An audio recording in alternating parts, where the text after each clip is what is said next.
मैं लोकतंत्र के चौथे स्तंभ के माध्यम से मैं सवाल करूंगा टाटा मैनेजमेंट से कि ललित दास कौन है? Who is Lalit Das? What is his ability? उसकी योग्यता क्या है? कौन है ललित दास? उसकी योग्यता क्या है? कितना तक पढ़ा है कि आज सीएसआर को संभालेगा? आज IL6 में नौकरी करेगा? सारा चीज का गांव को उजड़ा, एक नहीं 18 गांव टाटा के लिए उजड़ा है। और छत्तीसगढ़ का रघुवर दास जी का बेटा ललित दास यह IL6 में नौकरी करेगा, सीएसआर को संभालेगा। हम सवाल करेंगे, पूछेंगे मैनेजमेंट से, छापिए इसको हेडलाइन में कि जयराम महतो टाटा प्रबंधन से सवाल करता है, जमशेदपुर की टाटा प्रबंधन से कि ललित दास कौन है, क्या है उसकी योग्यता? बाहरी बात अच्छा मजाक बना के रखती है, कत्ल होगा हमारा, लहू बहेगा हमारा, हमारी लहू से स्वर्णरेखा की नदी लाल होगी, हमारी लहू से दामोदर की नदी लाल होगी और ललित दास माला माल होगा। हम सवाल भी करेंगे और बवाल भी करेंगे इस बात को लेकर। आइए सामने टाटा के प्रबंधन और हमें उत्तर दीजिए कि ललित दास कौन है, क्या है उसकी योग्यता? पूर्व मुख्यमंत्री का बेटा होना योग्यता है या वर्तमान राज्यपाल का बेटा होना योग्यता है? क्या यह योग्यता कहा जाएगा? भारत एक संवैधानिक राष्ट्र है, क्या बाप के तोड़ने के बदले बेटे तोड़ोगे बढ़ेगा? बाप के तोड़ने से बेटे तोड़ोगे बढ़ेगा? बाप एग्जाम पास करेगा, बेटा टीचर बढ़ेगा? तो पूर्व मुख्यमंत्री रहे चाहे वर्तमान राज्यपाल रहे, ललित दास कौन है? हमको हिसाब किताब चाहिए। आज न ये चुनावी भाषण देने आए हैं, न राजनीति की बात करने आए हैं। एक संदेश लेके आए हैं कि कोयलांचल और कोल्हान के लोगों, हम दो हमारे दो नहीं। बिल्कुल इस भ्रम में मत रहिए, हम दो हमारे दो नहीं। तीसरा पैदा कीजिए, उसको निर्मल महतो बनाइए, उसको हथियार से लेस कीजिए। अरे कैसे लड़ाएंगे आप इनसे? 20 लाख करोड़ की प्रॉपर्टी है इनकी, आप ऐसे लोगों से लड़ पाएंगे? आपका टीचर बेटा लड़ पाएगा? आपका वकील बेटा इनसे लड़ पाएगा? आपका डॉक्टर बेटा इनसे लड़ पाएगा? इसलिए आज कोल्हान और कोयलांचल, हम दो हमारे दो नहीं। तीसरा पैदा कीजिए, उसको निर्मल बनाइए और उन पैमानों से युद्ध के लिए तैयार कीजिए। आपको बचाने कोई नहीं आएगा। अरे आप किससे उम्मीद करते हैं?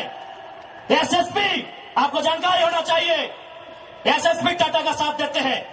हिंदू मुस्लिम का राइट होता है, 44 मुसलमानों की दुकान तोड़ी जाती है, उस समय धारा 144 होता है, लेकिन टाटा रातों रात रोड बनाता है, धारा 144 का कहीं जिक्र नहीं होता है। आपकी सुरक्षा कौन करेगा बताइए? कौन करेगा आपकी सुरक्षा? ये हम आप बताइए हमें, कौन करेगा आपकी सुरक्षा? आज एक डोबो का वीडियो किसी हो, कोई डोबो का सीओ है। पहले मैं कहना चाहूंगा, यहाँ बहुत सारे पुलिसकर्मी हैं जो ईमानदार हैं, उनको नमस्कार है। IAS रहे चाहे IPS रहे, जो ईमानदार है उनको नमस्कार है। अगर कंपनी में भी ईमानदार लोग हैं तो ईमानदार है, उनको नमस्कार है। लेकिन सुनने में आया है कि डोबो का सीओ 20,000 रुपया प्रति एकड़ अपने बाप का जमीन मोटेशन करवाने के नाम पे मांगता है। ऐसे सीओ को जो डोबो का सुनने में आया है, उसको तोहमोने में लेकर डुबा दीजिए। इस बात को हम चिन्ह ठोक के कहेंगे। उसका बाप का जमीन है क्या? 20,000 नहीं, 20 पैसा नहीं मिलेगा, 20 पैसा नहीं मिलेगा। वीडियो का बाप का जमीन है, सीओ का बाप का जमीन है क्या? लेकिन आपके बाप का दादा का ये जमीन है, ये 4000 साल से हम ये खेती बाड़ी करते हैं, ये हमारा प्रमाण है।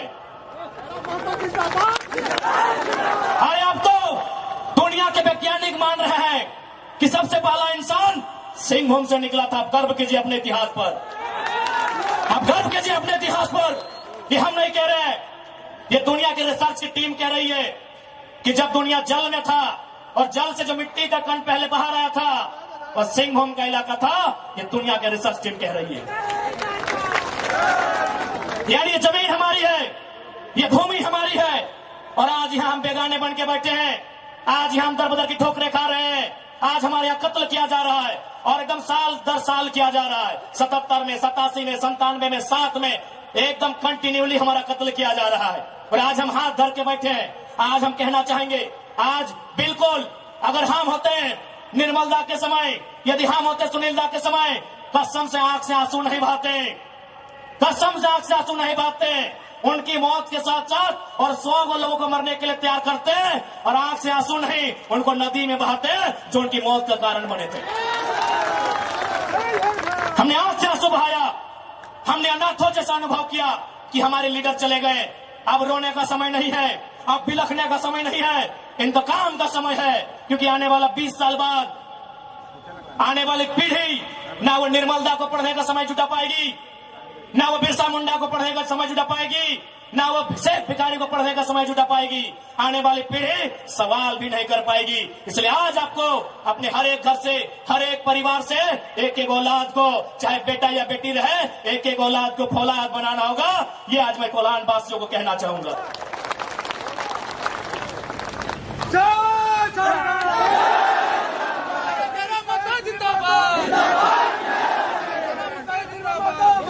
आज मैं एक सवाल करूंगा इस भीड़ से, मैं सवाल करूंगा टाटा नगरी बसे बड़ी बड़ी इमारतों में बैठे लोगों से कि जब 1907 में टाटा की स्थापना हुई थी, मालिक कौन था? टाटा का कोई होगा? 1907 में टाटा की स्थापना हुई थी, मालिक कौन था? Who was the founder? Who was the owner? Tata का कोई होगा? नौसेरे भाई टाटा या जो भी उनका नाम है। आज 115 साल बीत चुके हैं, आज टाटा का मालिक कौन है? आज भी टाटा का मालिक टाटा का वंशी है। 100 साल पहले टाटा ने पूंजी का इन्वेस्ट किया था, आज 100 साल बाद भी टाटा का मालिक टाटा का वंशज है। लेकिन एक सवाल होगा मेरा, 100 साल पहले जिन कुर्मियों ने, जिन संथालियों ने, जिन हो ने, जिन गोड़ाई ने, जिन धीवर ने, जिन अल्पसंख्यक ने टाटा में जमीन दिया था, आज उस परिवार के पास क्या नौकरी है? आज हम सवाल करेंगे। अरे आपने पूंजी लगाया, 100 साल बाद आप मालिक हैं, हमने भी पूंजी दिया है। पूंजी 2 प्रकार की होती है इंपॉर्टेंट, एक जमीन, दूसरा अर्थ। अर्थ आपका, मालिक आज आप है, जमीन हमारी, हम कहां है? ये सवाल करेंगे। ये कैसा देश है जो कहते हैं गांधी का देश है, ये किसानों का देश है? गांधी जी कहते थे कि किसानों की आत्मा बसती है गांव में, तो आज कहां है गांव? आज कहां है किसान? केवल पूंजीवादी का हावी, आज चारों तरफ केवल कैपिटलिज्म के लोगों का दबदबा। ठीक है, हम विकास के विरोधी नहीं है, अरे हमने इंसान भी दिया है और जमींदार भी दिया है। हमने इंसान के रूप में कभी बिरसा भगवान को दिया, कभी भागीरथ मांझी, कभी तिलका मांझी को दिया, तो कभी निर्मल महतो, तो कभी सुनील महतो जैसे शेर को हमने दिया। और जमीन की बात कीजिएगा तो जहां तक टाटा की नजर जाएगी वो जमीन सारी की सारी हमारी है। क्या नहीं दिया हमने विकास के नाम पे? विकास के नाम पे हमारा कत्ल हुआ, विकास के नाम पे हमारा गांव उजाड़ा गया, विकास के नाम पे हमको लूटा गया। और आज अगर हम सवाल करेंगे तो आप हमें उग्रवादी जैसे शब्दों से नवाजेंगे। तो आज ये बात जान लीजिए, भले आज ही आपका समय है क्योंकि प्रधानमंत्री आपके हैं। सही बात है, किसानों के प्रधानमंत्री नहीं है। भले आप भावनाओं में वोट देते हैं, आज फिर किसान आंदोलन कर रहा है, किसान 700 मर चुके हैं, ये किसानों के प्रधानमंत्री नहीं है। अगर ये किसानों के प्रधानमंत्री होते तो एक रूल बनाते। 1984 तक टाटा ने जो 15,000 एकड़ जमीन का अधिग्रहण किया है, उसमें मात्र 3,000 एकड़ में प्रोडक्शन का काम हुआ है, मात्र 3,000 एकड़ में कंपनी का एस्टेब्लिशमेंट किया गया है। यदि ये देश और ये वर्तमान के प्रधानमंत्री अगर किसानों के होते तो एक फरमान जारी करते कि बाकी जो आपके पास 12,000 एकड़ बचा है उसे पोल्ट्री फार्म खोलना है क्या? उसे पोल्ट्री फार्म खोलना है? जी नहीं, रियल एस्टेट को बेचना है। हमारी जमीनें टाटा डिसाइड करेंगे रियल एस्टेट को बेचना है। इसलिए अगर सच में ये किसानों के प्रधानमंत्री होते तो एक नियम बनाते, और ये नियम है भी, बकायदा न्यायालय में चर्चा हो चुका है कि यदि किसी कंपनी ने जमीन लिया है और उस जमीन पे काम नहीं हुआ है तो रैयत को वापस लौटाना चाहिए। टाटा ने 15,000 एकड़ जमीन लिया है, मानते हैं 3,000 एकड़ पर इन्होंने काम किया है, चलिए 3,000 एकड़ एक्स्ट्रा, अभी भी 10,000 एकड़ जमीन है जो इनके कब्जे में है, वो यहाँ के रैयतों को वापस मिलना चाहिए। तब मानेंगे ये गांधी का देश है, तब मानेंगे किसानों का देश है। आप बोलेंगे हम मान लेंगे, दीजिए 10,000 एकड़ जमीन वापस, तब मानेंगे किसानों का देश है, तब मानेंगे महात्मा गांधी का देश है। आज और तमाम जितने भी आईएएस, आईपीएस, मिनिस्टर, आज अगर मैं साफ कहूंगा कि संविधान की जितनी हत्या उग्रवादी आतंकवादी करते हैं उससे कहीं ज्यादा वो आईएएस, आईपीएस और मिनिस्टर संविधान की हत्या करता है जो पूंजीपतियों का साथ देता है। क्यों पता है? पढ़े लिखे लोग, पुलिसकर्मी भाई आप भी सुनिएगा कि आपके एसपी संविधान की हत्या कैसे करते हैं। हाँ, पुलिस वाली दीदी आप भी सुनिएगा कि आपके डीसी संविधान की हत्या कब करते हैं। भारत के संविधान को खोलिए, भारत के संविधान में प्रियम्बल आता है।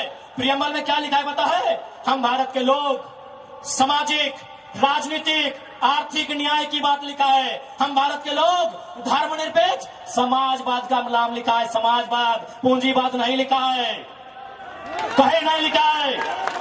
भारत के संविधान में समाजवाद लिखा है। हम भारत के लोग धर्मनिरपेक्ष समाजवाद भारत की निर्माण करेंगे। आज ये जो भी आईएएस, आईपीएस अगर पूंजीवाद का पक्ष लेते हैं, नक्सली से भी बड़ा नक्सली वो आईएएस, आईपीएस होते हैं। हाँ, हम सीधा ठोक के कहेंगे। बाकी एसपी साहब, आप चाहे तो हमारी मौत का साजिश कर सकते हैं, क्योंकि आपकी पत्नी को पूर्व में, अभी नहीं, अभी वाले नहीं, अभी वाला नया आए हैं, पूर्व वाले एसएसपी साहब, आप चाहे तो हमारी हत्या की साजिश रच सकते हैं, रचने का आपको अधिकार है। आपकी पत्नी को टाटा के दलालों ने नौकरी जो दिया है, और ये कोई नई बात नहीं है। झारखंड राज्य में केवल गुंडों ने मौत का साजिश नहीं किया है। बगोदर के एक विधायक थे, नाम अगर आप नहीं जानते तो सुन लीजिए, कॉमरेड महेंद्र सिंह, उनकी हत्या में एसपी का हाथ था। सीना ठोक के कहते हैं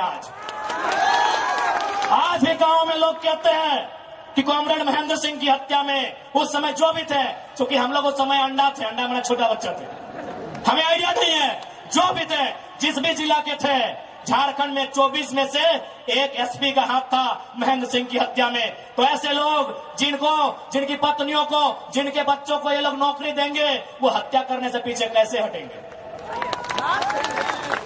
तो सुन लीजिए महोदय, क्योंकि आपकी योग्यता का हम सम्मान करते हैं, आपकी प्रतिभा का सम्मान करते हैं, आपकी एजुकेशन का सम्मान करते हैं, लेकिन एक बात कहेंगे, हम गरीब लोग हैं, बद्दुआ नहीं देते हैं, लेकिन हमारे दिल से एक हाय निकलती है। उस हाय से याद रखिएगा, ये विधाता आपको कभी माफ नहीं करेगा।